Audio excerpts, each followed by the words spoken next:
It's important for players to understand if they don't take the appropriate steps in becoming eligible, they can't play in college.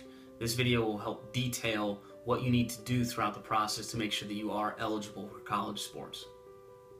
So the academic requirements for the different divisions also varies when you go through the eligibility center, and so each division will require a student athlete to have taken a certain amount of core courses or to maintain a certain academic standing in the classroom, their test scores, and all of this information can be found on the NCAA and NAIA websites.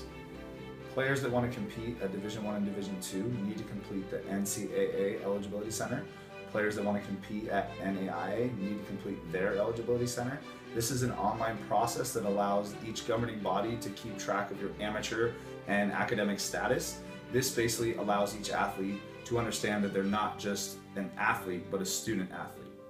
So it's important to note that the standards don't necessarily meet that of an actual school. So even if you have a really good GPA, you have high test scores, you've taken all AP classes, and you get into the individual institution, it doesn't necessarily mean that you can play college sports. Can you imagine going through the entire process, doing absolutely everything, committing to your dream school, only to find out that you can't play?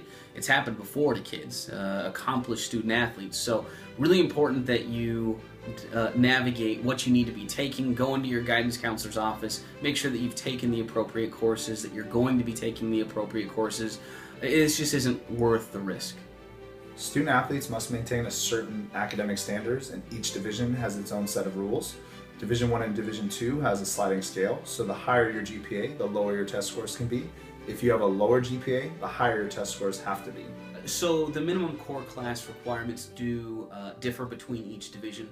Right now, Division I and Division II require that you've taken 16 core units, 16 core classes, and what that means, you've taken X amount of years of math, certain amount of English classes, certain amount of science classes. For the Division III level, that's a little bit different in the fact that if you get into the school, you can actually compete at that division, and the NAI level, you have to go to their website and find out those requirements as well.